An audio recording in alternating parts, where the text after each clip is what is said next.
Liverpool and Man City are arguably two of the best sides in world football, but why are they so good from a tactical standpoint?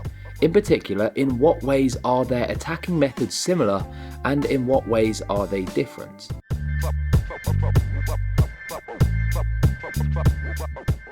Liverpool set up in a 4-3-3 shape on paper, but this transitions into a 2-3-5 as they shift the ball up the pitch. As they attack, Mane, Salah and Firmino begin to drift centrally. The trio have excellent ball control and the ability to link up in tight spaces. As a result, the opposing defence also shifts centrally in their attempts to crowd out Liverpool's front three. This creates space on the wings, which Alexander-Arnold and Robertson move into.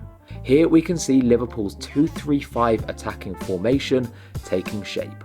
Man City also set up in a 4-3-3 shape on paper, which transitions into a 2-3-5 shape in attack. However, they use a very different strategy to Liverpool. While Liverpool's wingers, Salah and Mane, drift centrally, City's wingers will generally remain wide. This forces the opposition fullbacks to also stay wide, stretching the opposing defence and creating space centrally. Man City's two attacking midfielders will look to exploit these spaces with runs into the half space. To provide defensive cover, City's fullbacks will drift centrally, instead of bombing down the wings as Liverpool's do. While Guardiola does sometimes line up the team with one attacking fullback that pushes high up the pitch, the formation shown here is more commonly preferred, so we'll be focusing on this for the video. As we can see, City and Liverpool have remarkably similar attacking shapes, with both teams pushing forwards in a 2-3-5 formation. However, there are key differences in the roles of the players, and this affects how the two teams attempt to create chances. Before we get into that, I'd like to take a quick moment to welcome you to the 12th Man, a channel dedicated to the tactics of football. No major spiel, simply if you like this video, hit subscribe now before you forget, and turn on notifications for regular videos just like this. Let's get back to it.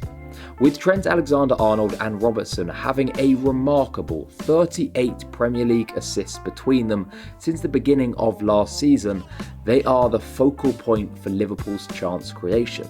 If Liverpool are unable to break their opposition down using the front three's quick interchanges, they will shift the ball out wide.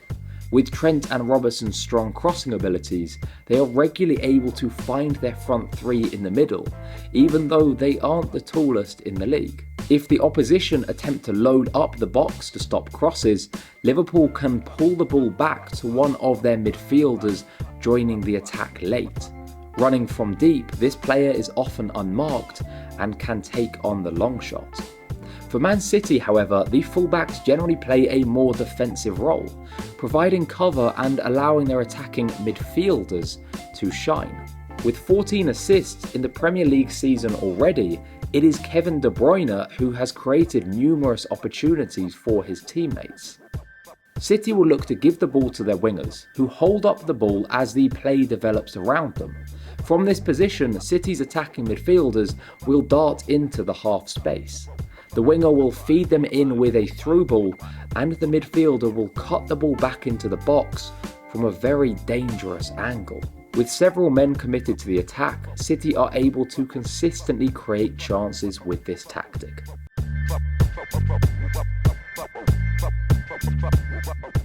Building from the back, Liverpool generally play short passes, starting with the goalkeeper and the two centre halves.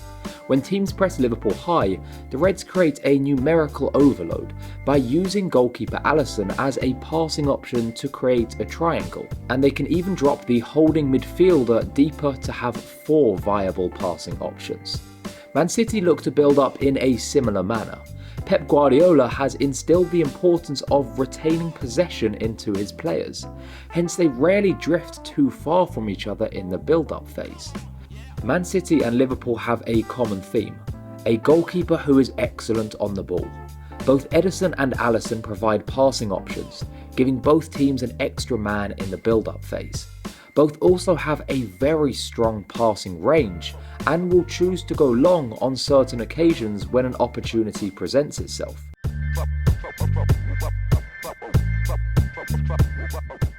The high press has become somewhat synonymous with modern day football in the past few seasons, and virtually every top team is now doing it. Very few, however, do it as well as Guardiola's Man City and Klopp's Liverpool. Both teams press their opposition high up the pitch in their attempts to win possession quickly. However, their approach after winning the ball back is slightly different. City will sometimes counter-attack quickly, but very often choose to instead recycle the ball back to their midfielders and reset for the next attack. Liverpool, on the other hand, will nearly always look to counter-attack immediately when they win the ball and catch their opposition off guard. Klopp is quoted as saying, "No playmaker in the world can be as good as a good counter-pressing situation." Here, he is referring to the idea that no playmaker is able to unlock the opposition's defence as effectively as catching them out of their defensive shape and attacking fast. These are some of the tactical differences and similarities between Liverpool and Man City, but there are many more. Let me know in the comments other things that you've spotted while watching both teams on the pitch. Thanks for watching, and remember to subscribe if you haven't done so already.